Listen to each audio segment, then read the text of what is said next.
So, folks, we've been covering the protests at Columbia, NYU, Yale, and elsewhere. Solidarity with Gaza encampments have sprung up at colleges and universities throughout the country. And so Benjamin Netanyahu thought that he should chime in and offer his 2 cents on the campus protests. So here's Netanyahu. What's happening on America's college campuses is horrific. Anti-Semitic mobs have taken over leading universities. They call for the annihilation of Israel. They attack Jewish students. They attack Jewish faculty. Lie. This is reminiscent of what happened in German universities in the 1930s. It's unconscionable. Yeah, it's exactly the same. It has to be stopped. It has to be condemned, and condemned unequivocally. But that's not what happened. The response of several university presidents was... I just want to say, were there a lot of Jews at the anti-Jewish protests in Germany? Right, exactly. Do you have groups, Jews for Hitler? Right. Did you? Were they holding the banners up? Were they holding the banners? Yeah, you know, he goes a little too far sometimes, but he's got panache. Right, exactly. Did you have a lot of that? Right. Shameful. Now, fortunately, state, local, federal officials, many of them have responded differently, but there has to be more. More has to be done. It has to be done not only because they attack Israel, that's bad enough. Not only because they want to kill Jews wherever they are, that's bad enough.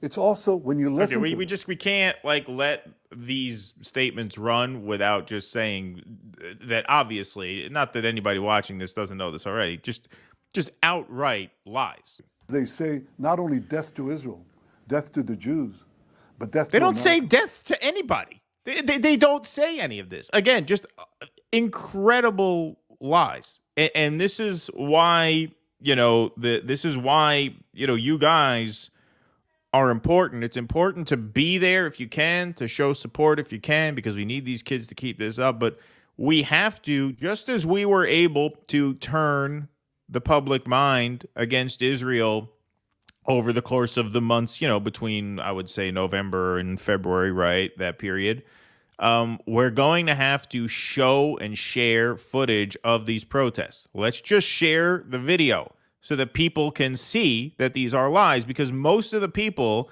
who will watch this Netanyahu piece do not get shown the actual footage of the encampments themselves. They take his word for it. You'll have MSNBC, you'll have Fox News, you'll have CNN, you'll have all these print media outlets parrot what he's saying right now. I mean, it's just transparent and out in the open. He is telling the media what to say.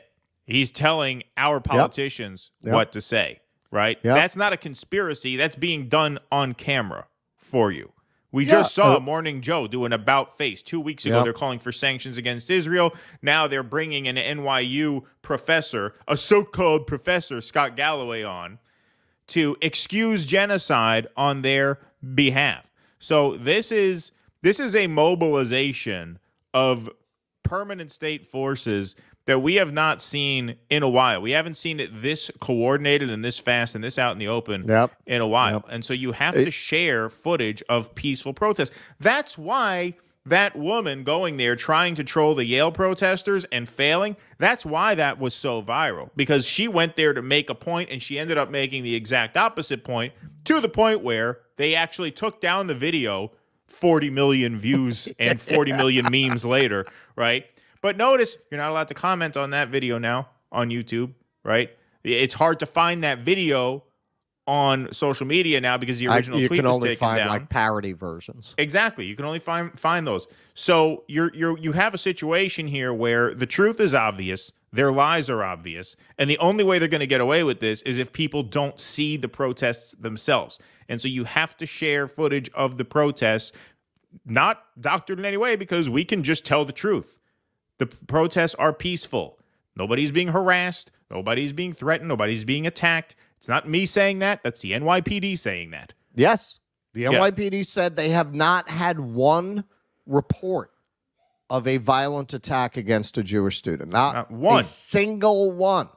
And if anyone, and surely this isn't the case in our audience, but if anyone has any doubt that the media functions purely as operatives for the deep state, watch that Morning Joe pivot along with the whole press. Somebody wanted to pressure Israel, or the government wanted to pressure Israel, not to handle the Rafah invasion the way they were about to. They called up the media and said, hey, go after Israel, free reign. Then you get Joe Scarborough screaming, Netanyahu was giving money to Hamas. And okay. That story broke in December. That was in the New York Times in mid-December. Why now? Why now? They could have covered that story months ago because somebody gave them permission. I think that they worked out a deal now based on reporting that's out there and rumors that are out there. They worked out a deal that in exchange for Israel not starting World War III with Iran, they could have a free hand in Rafah. And then the call went out, we got to get ready because the images coming out of Rafah are going to make the killing fields look like Disneyland. So you got to really, really put it into the culture that any disagreement with Israel's actions is being driven by virulent Nazi, anti-Semite communists. And that's it. They just turned around and went with a completely different narrative, like what they were saying last week about sanctions and Leon Panetta. Leon Panetta, no deeper deep state ghoul than Leon Panetta going on TV talking about how Israel shoots first and asks questions later and they're not careful about civilian life. All the full court press, and now like it never happened. Exactly. I'm seeing if I still have that article. I don't think so. I think I got rid of it because it was on the last show. So I don't have it, unfortunately, because I would have shared it as a screen share. But what Russell is referring to, we covered this on Tuesday's episode.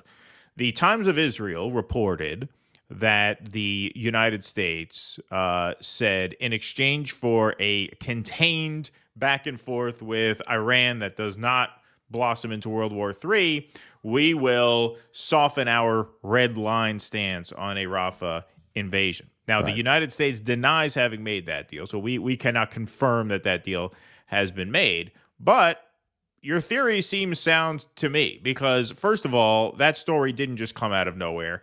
Times of Israel is a fairly reputable newspaper, as Israeli newspapers go. Low bar, but they're one of the papers of record there, right? It's not like the National Enquirer of Israel, right? Yeah. They ran with it. So there was enough meat on the bones there for them to run with it.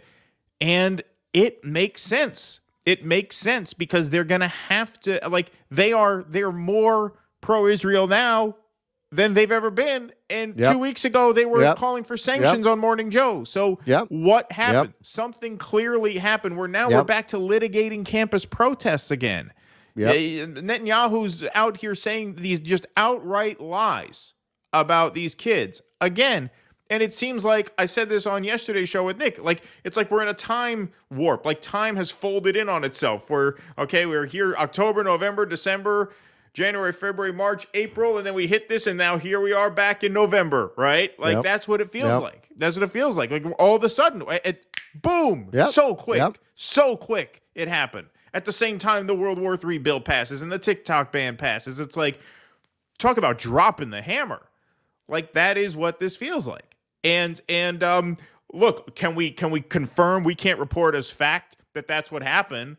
We're just speculating, but I think it's reasonable based on reporting from established outlets that is a timeline, because I can't think of another timeline. I can't think of another reason. I mean, it seems so bizarre, but Netanyahu's not finished. Let's go back. And this tells us that there's an anti-Semitic surge here that has terrible consequences. We see this exponential rise of anti-Semitism throughout America and throughout Western societies as Israel tries to defend itself against genocidal terrorists who hide behind civilians. Yet it is Israel that is falsely accused of genocide. Israel that is falsely accused of starvation. Again, tell me we have not gone through a wormhole and we're back in November. This is exactly what we were hearing 6 months ago. And we had made so much progress. Falsely accused of starvation. Yeah, exactly. And we had moved past it to the point where their narrative was in shambles, And now we're back here again? Back here again. Sundry war crimes. It's all one big libel. But that's not new. We've seen in history that anti-Semitic attacks were always preceded by vilification and slander. Lies that were cast against the Jewish people that are unbelievable, yet people believed them. And what is important now is for all of us who are interested and cherish our values and our civilization, to stand up together and to say enough is enough. We have to stop anti-Semitism, because anti-Semitism is the canary in the coal mine.